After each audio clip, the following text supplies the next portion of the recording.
Welcome to another edition of the most consistent, prolific, and dedicated uploads in YouTube's history. This is the dynamic Sean's View Entertainment right here on YouTube.com.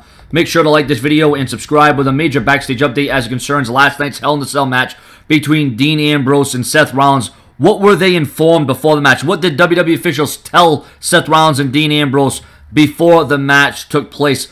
What was set up in the minds of these two? Were they told to simmer it down? Were they told not to go above and beyond? Were they told to pretty much play it safe? Well, according to DWN, most everyone expected the Seth Rollins versus Dean Ambrose Hell in a Cell match to steal the show on the WWE Network and be the better of the two Hell in a Cell matches last night, which is what the world saw. WWE, however, was concerned about keeping both Dean Ambrose and Seth Rollins healthy.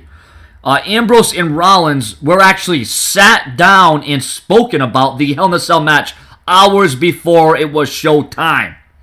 It was acknowledged that both men are hungry and ready to go all out in the match, but officials, WWE officials may I add, have made it very clear that they can't afford another injury right now, especially with Daniel Bryan out, CM Punk walking on the company, John Cena not being 100%, Randy Orton reportedly not 100%.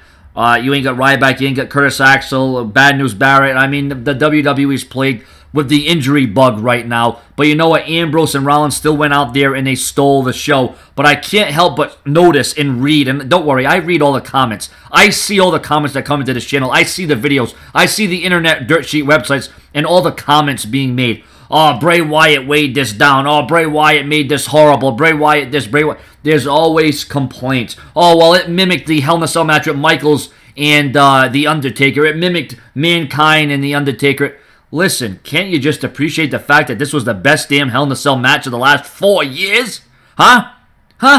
I mean, why do you have to complain about every little thing? The WWE gave us a solid pay-per-view last night, but yet there are still complaints. And everybody loves Bray Wyatt, but oh boy, they didn't love the way Bray Wyatt was reintroduced to us last night. They didn't like the way that Bray Wyatt returned last night. Listen, I understand that you may not like the way it finished, okay? But you can't just, that ain't no reason for why the match sucked, because the match did not suck. As a matter of fact, there wasn't really any match last night that sucked, okay?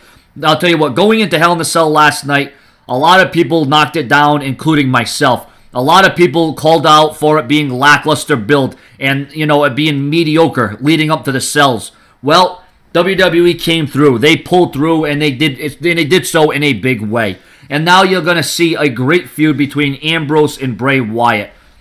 Well, what's going to happen now with Seth Rollins and John Cena? We know John Cena's the #1 contender, but when is he going to get a shot against Brock Lesnar? Listen, I think everything clicked inside Hell in a Cell last night. We've seen Ambrose and Rollins damn near kill each other, falling off the Hell in a Cell off the side of it, which, may I add, it was even a bigger fall than when Shawn Michaels fell, because that cell was a little bit smaller and a little bit, it wasn't as high as the one that, you know, when Ambrose and Rollins fell, that cell was higher than the one Michaels fell off of.